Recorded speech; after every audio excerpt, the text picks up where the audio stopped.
Hello. तो आज हम लोग बात करेंगे कि जो वर्क लाइफ है ये हमारे इसमें वो कैसा है। ठीक है, वर्क लाइफ ही नहीं है हमारे। तो सबसे पहले देखते हैं कि वर्क टाइमिंग्स क्या है। तो जैसे कि मैं एज ए जे से वर्किंग हूँ, तो मेरा जो वर्क टाइमिंग स्टार्ट होता है वो सुबह 9 बजे से स्टार्ट होता है। और मैं मिज़ोरम में पोस्टेड हूँ, तो हमारे यहाँ ऑफिस जो है वो 9 से 3 ही चलता है। ठीक है, और जो क्लासेस भी हैं वो भी 9 से 3 ही चलती है। तो सारे टीचिंग जो मतलब टीचर्स हैं वो भी 9 से 3 ही क्लास लेते हैं।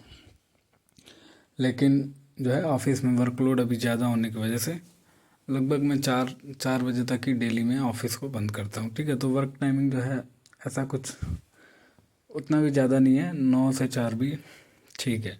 बाकी रहा वर्क प्रेशर, तो वर्क प्रेशर है अभी। ठीक है, आप कहीं भी चले जाइए, आप टीचिंग फील्ड में चले जाइए, नॉन टीचिंग में चले जाइए, कहीं भी वहाँ पे वर्क प्रेशर है। टीचिंग फील्ड में ये प्रेशर है कि आपको रिजल्ट अच्छे देने हैं, क्योंकि अभी अभी जो है ये हमारे सभी जस्ट नया नया है। तो अभी बहुत सारे ट्रांजिशन हो रहे हैं। ठीक है, बहुत सारे नोटिसेस जो है वो निकाले जा रहे हैं ऑन अ डेली बेसिस। ठीक है, चेंजेस करने की कोशिश की जा रही है। अच्छे रिजल्ट्स अभी टीचर्स को जो है दिखाने हैं कि रिजल्ट्स हमारे अच्छे आ रहे हैं। ठीक है, और बात करें नॉन टीचिंग की, तो ऑफिस में भी अभी काम जो है काफ़ी ज़्यादा है। दो कि मैं मिज़ोरम में पोस्टेड हूँ, हमारे यहाँ जो है 2 दिन की छुट्टी होती है, सैटरडे और संडे। और अदर स्टेट्स में है जो 6 दिन काम चलता है। लेकिन फिर भी वर्क प्रेशर ज़्यादा है, क्योंकि अभी डिपार्टमेंट नया है। पिछले 3 साल से जो है ज़्यादा काम हुआ नहीं डिपार्टमेंट में, तो उसको स्ट्रीमलाइन करना और फिर अभी जो डेली बेसिस पे नोटिस आ रही है उनका रिप्लाई करना। ठीक है, और अभी के कामों को स्ट्रीमलाइन करना, तो देखा जाए तो वर्क प्रेशर ज़्यादा है।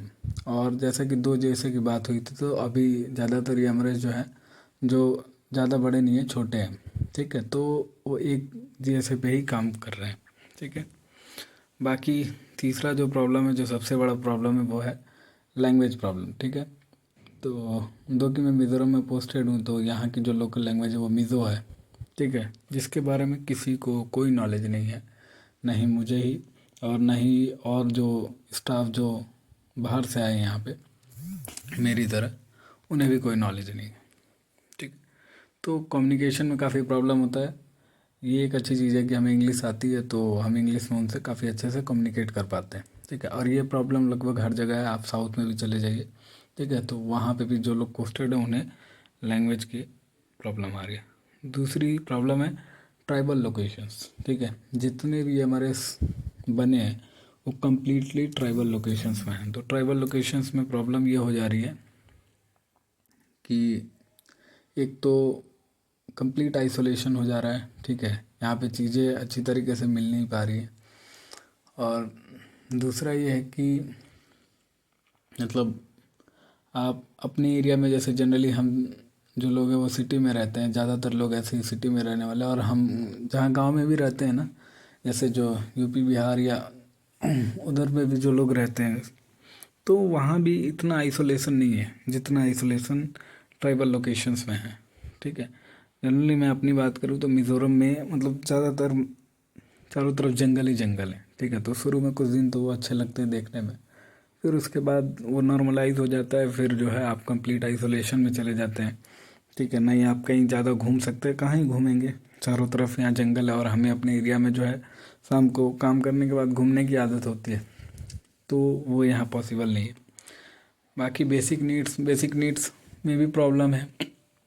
आपको जो डेली बेसिस की जो चीज़ें होती है, जैसे साग सब्जियाँ होती है, वो जल्दी यहाँ नहीं मिल पाते हैं। और मिज़ोरम में जो जहाँ मैं पोस्टेड हूँ, वहाँ तो ये मतलब सबसे प्राइम दिक्कत है, क्योंकि इनका जो फूड कल्चर है वो हमारे से काफ़ी डिफरेंट है।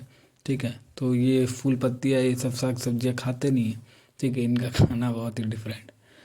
तो सबसे बड़ी दिक्कत यहाँ ये हो जा रही है, जहाँ नॉर्मल चीज़ें अदर स्टेट्स में जो है आपको 20 रुपये 40 रुपये 50 रुपये मिल जाती है, हमें यहाँ 100 रुपये 150 रुपये की मिलती है। सब्जियों की बात कर रहा हूँ। फिर आइसोलेशन, जैसा मैंने आपको बताया कि यहाँ पे आइसोलेशन का बड़ा प्रॉब्लम है। ठीक है, जब हम अपने ओरिएंटेशन ट्रेनिंग में थे, तो हमें 2 या 3 दिन लगातार जो है स्ट्रेस मैनेजमेंट के ऊपर क्लासेस दी गई। तो उस समय हमें ये लग रहा था कि क्या ही ये स्ट्रेस मैनेजमेंट के ऊपर क्लास दे रहे हैं, क्या ही स्ट्रेस हो जाएगा इतना। लेकिन जब हम दोबारा से काम पर आए और धीरे धीरे हमने थोड़ा सा समय बिताया, तब लगा कि नहीं, इन एरियाज में स्ट्रेस सबसे ज़्यादा होता है। ठीक है, क्योंकि आप एक दिन काम करके आए, फिर आप आए, फिर आप अपने आए क्वार्टर पे रह गए, फिर आपने खाना बनाया, फिर आप सो गए। क्योंकि देखिए ट्राइबल लोकेशंस है, तो हमारे शहर की तरह नहीं है कि रात को 11-12 बजे तक आप ऐसे ही घूम रहे हैं। यहाँ 7-7, 7:30 बजे तक सब कुछ मतलब शांत हो जाता है। तो नॉर्मली जो है यहाँ के स्टाफ भी हैं, हम लोग भी जल्दी सो जाते हैं। तो आप काम करके आए, आपने खाना बनाया, आप खाए हुए, थोड़ा अपने अपने बेसिक जो भी चीज़ें हैं वो आपने करी, फिर आप खा पी के सो गए या मोबाइल चलाए, बस वही किया आपने। कहीं नहीं घूमे, नहीं आपने कुछ किया। तो फिर जो है, जो उस दिन का जो वर्कलोड है वो आपके जो है सर पे कहीं ना कहीं बना रहता है। फिर आप उसी वर्कलोड के साथ दूसरे दिन काम करने जा रहे हैं, तो वो कहीं ना कहीं एक मतलब हेक्टिक हो जाता है, और आपको फील होगा कि मतलब काफ़ी जो है इस आइसोलेशन की वजह से काफ़ी प्रॉब्लम हो रही। दूसरा, फ्यूचर इन एमआरएस, तो जितने भी लोग एमआरएस के लिए एस्पायर कर रहे हैं, या जितने भी लोग एमआरएस में अभी रिक्रूटेड हैं, तो देखिए एक चीज़ बता दे रहा हूँ कि एमआरएस का फ्यूचर कभी भी बैलेंस नहीं होगा। ठीक है, क्योंकि रिक्रूटमेंट के पहले ही सत्र में जब पहला रिक्रूटमेंट हुआ, उसी में इतना ज़्यादा रेजिग्नेशन हुआ है कि एमआरएस अभी टॉप पे चल रहा है। और दूसरा, जिस तरीके की फैसिलिटीज़ मतलब ट्राइबल लोकेशंस में हमें मिल रही हैं, तो वहाँ पे एक ऐसे बंदे को सरवाइव करना काफ़ी मुश्किल हो जाएगा जो शहर से आया हुआ है, जो कम्प्लीटली ऐसे जगह पे रहा है जहाँ उसके 200 मीटर या 1 किलोमीटर के डिस्टेंस पे उसके घर के पास रेलवेज़ है, मेट्रोज़ है। ठीक है, और यहाँ पे नहीं रेलवेज़ है, मेट्रो तो दूर की बात।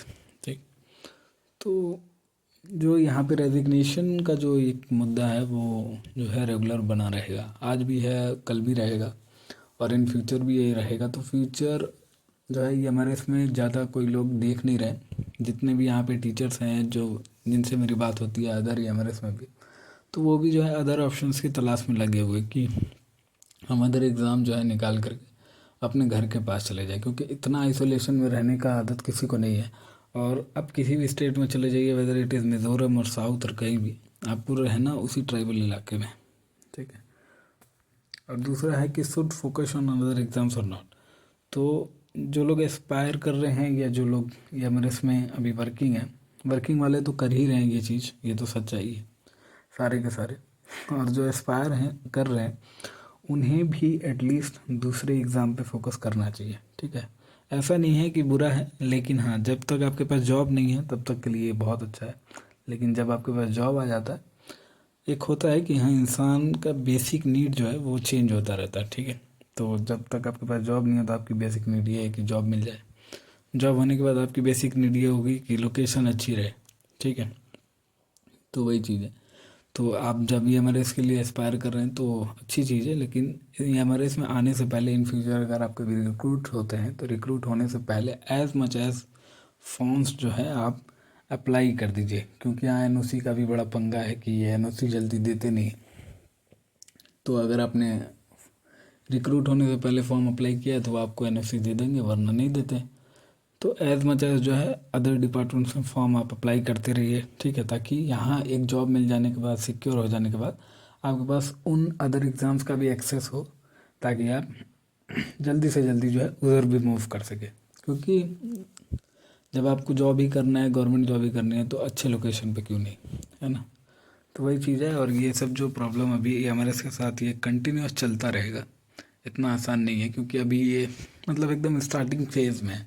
तो यहाँ सब कुछ जो है गड़बड़ चल रहा है, वर्क प्रेशर से लेकर के, और जो वर्क टाइमिंग भी जो है वो एक जैसी नहीं है, अलग अलग लोकेशंस पे अलग अलग है। वो तो उस लोकेशन के जो है वेदर कंडीशन और इस पर डिपेंड करती है, उसमें कोई दिक्कत नहीं।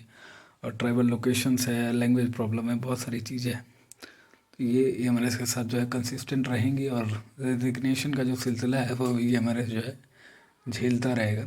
तो यहाँ पे स्टाफ की कमी हमेशा रहेगी, और मेरे को जहाँ तक लगता है कि वर्क प्रेशर जो है हमेशा वैसा ही बना रहेगा, क्योंकि जब स्टाफ ही नहीं रहेगा तो वर्क प्रेशर कम कैसे होगा। तो वही है। Thank you.